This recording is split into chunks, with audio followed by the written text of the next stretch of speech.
Hello and welcome back to my channel, Mormonism with the Murph, where we do a fair and objective analysis of the Church's truth claims, history, doctrine and policy. We're looking at this new series at Joseph Smith, his use of the Seer stone and his involvement in magic and treasure digging. So in part one, we're going to be focusing on the 19th century magical worldview and his treasure hunting environment.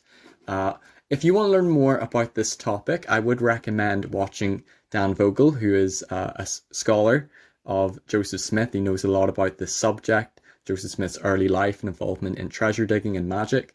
He has, I believe, 3 episodes on Mormon stories, which I'll link in the description. On the Church of Jesus Christ of Latter-day Saints website, you can read the article Joseph the Seer. And I also recommend this book, Rough Stone Rolling, by Richard Bushman, who is a scholar and historian for the Church, who writes a great biography of the life of Joseph Smith. Topics I'm going to cover. So like the first vision, there's going to be a series of episodes. We're going to look at the Church's public statements and his magical worldview and the culture of the time that Joseph Smith grew up in. We're going to look at Joseph and his family and his involvement in treasure hunting. We're going to look at his seer stone and the accounts of his seer stone and his gift to apparently see in the stone. We're going to be looking at the treasure hunting expeditions he was involved in.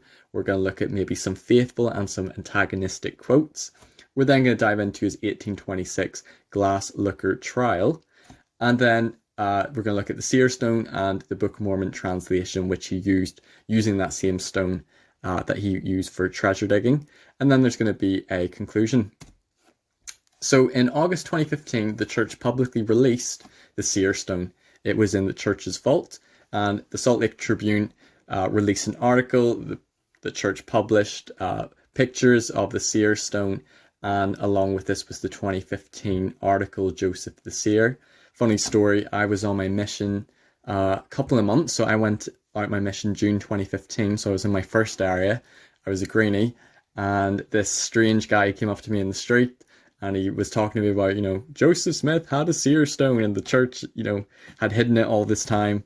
And I had absolutely no idea what he was talking about. I'd never heard of the seer stone before in my life. I knew even very little about the Urim and Thummim, which was essentially these stones put in glasses attached to a breastplate that Joseph used to translate the gold plates. But as we're going to look in another episode, it was in fact that same seer stone that he used for the translation of the Book of Mormon as we have it today. And it's claimed that he used the spectacles for the 116 pages. So Joseph's magical worldview culture. Now this is acknowledged on elias.org, Joseph the Seer, and I will link this in the description. It says, seeing and seers were part of the American and family culture in which Joseph Smith grew up, steeped in the language of the Bible and mixture of Anglo-European cultures brought over by immigrants to North America. Some people in the early 19th century believed it was possible for gifted individuals to see or receive spiritual manifestations through material objects such as seer stones. So this was part of the 19th century worldview, this magical culture, believing that people had gifts to see in stones, and Joseph Smith was not the only person who claimed to be able to see in a seer stone.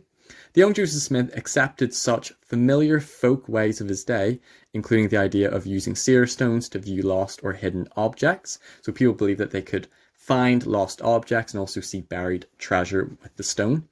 Since the biblical narrative showed God using physical objects to focus people's faith or communicate spiritually in ancient times, Joseph and others assumed the same for their day. Joseph's parents, Joseph Smith Sr. and Lucy Mack Smith, affirmed the family's immersion in this culture and their use of physical objects in this way. And the villagers of Palmyra and Manchester, New York, where the Smiths lived, sought out Joseph to find lost objects before he moved to Pennsylvania in late 1827. And we're going to dive into more of that in the following episodes, but just to lay the groundwork that the essay acknowledges that the Smiths were involved in this folk magic culture, that Joseph Smith had a reputation of being a seer, that he could see and find lost objects and buried treasure through his stone. This is what Benjamin Franklin has to say about treasure digging. So he was one of the founding fathers, and this would have been written in the early 18th century. There are among us great numbers of honest artificers and labouring people who, fed with a vain hope of growing suddenly rich, neglect their business almost to the ruining of themselves and families, and voluntarily endure abundance of fatigue in a fruitless search after imaginary hidden treasure. At length a mighty hole is dug, and perhaps several cartloads of earth thrown out, but alas, no keg or iron pot is found, no seaman's chest crammed with Spanish pistols, or weighty pieces of eight. Then they conclude that through some mistake in the procedure, some rash word spoke, or some rule of art neglected, the guardian spirit had power to sink it deeper into the earth and convey it out of their reach. So what Benjamin Franklin is saying, that it was common, a lot of people were neglecting their businesses, their farms, their work, to go after seeking for, as he puts it, imaginary hidden treasure. There was tales that there was Spanish treasure buried by Captain Kidd in the area, who was a pirate, and claims that this treasure was being guarded by spirits who were maybe killed with the treasure, and that these people were believing in these magical rituals in order to find and claim the treasure. And we're going to find out a little bit more about that. Eric A. Eliason explains, this is from BYU Studies Quarterly, in frontier America, peepstones were commonly used by lost object finders, people engaged in the widespread practice of lost treasure digging, and sometimes by people seeking to uncover the kind of truths we might call a private or police detective for today. It is unclear how much this kind of activity Joseph Smith was involved in, except for water divining and treasure digging, which are widely attested. So Joseph Smith, he lived in a time where people believed and participated in what is called a magical worldview or folk magic. Visions were common, revivals were sweeping in the area, and some people even believed they could see buried treasure by divine means, such as looking through a stone or kind of acting like a crystal ball. This was especially common in the New England area, where Joseph Smith and the foundational families of Mormonism lived. Okay, so let's go to the next slide. So this is Ronald W. Walker. So he's going to really build on and give more explanation and understanding to the quote by Benjamin Franklin. He was the director of Center for Western Studies at BYU and president of the Mormon History Association. And this is what he says about treasure digging in more context and more detail. So he says, from colonial times to at least the age of Jackson, Americans dug for magical treasure. There were hundreds and probably thousands of these money diggers, all seeking troves of fabled coins, mines, jewels, and other valued prizes. The money diggers placed faith in conjuring elemental spirits, thrice spoken dreams, seer gifts, and enchanted treasure.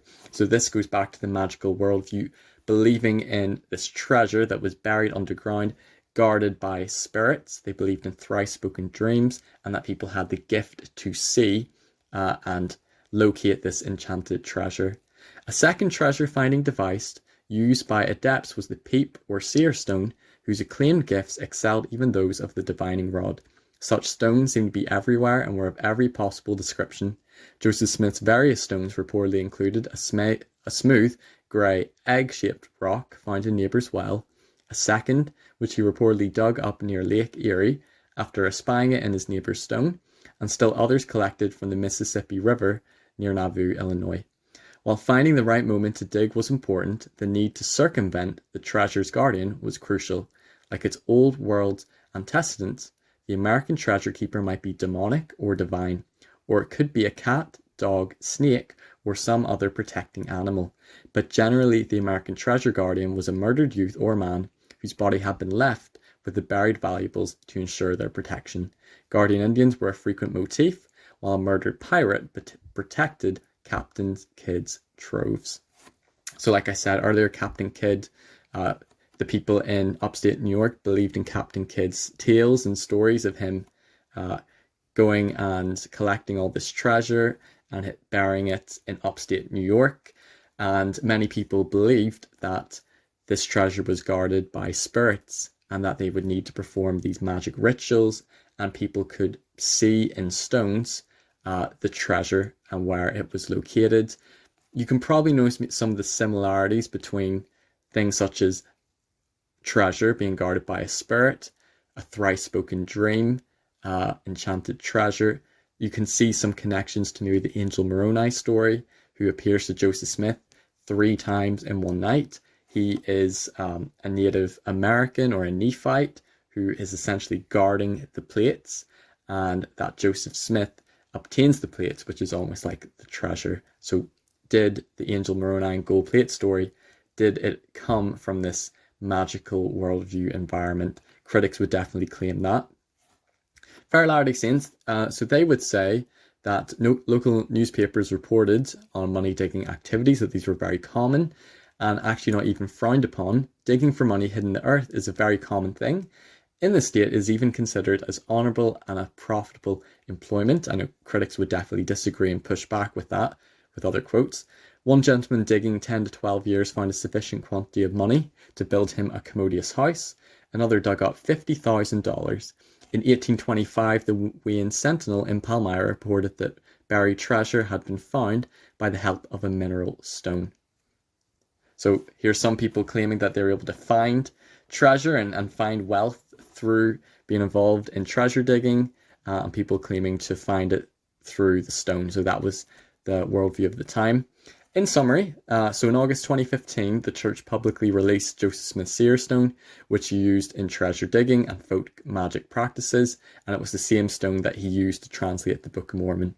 In frontier America in the 18th and 19th century, people engaged in folk magic practices such as seer stones, using dowsing rods, believing in buried treasure and guardian spirits.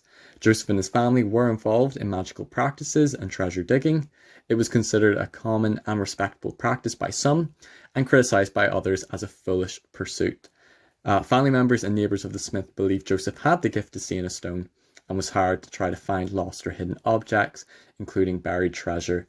And we're going to go in much more detail on the next episode. We're going to look at Joseph Smith's Seer stone, when he first obtained the Seer stone. We're going to look at his family's involvement in magic, and the accounts of people who claim that he had a gift to see in the stone. So thank you so much for watching this episode. If you have enjoyed it, please like, please share, please comment. Please subscribe to my channel. If you care to donate, you can to my PayPal, stephen.murphy1996@outlook.com. And I will see you on the next episode. Okay? Take care, everybody. Bye-bye.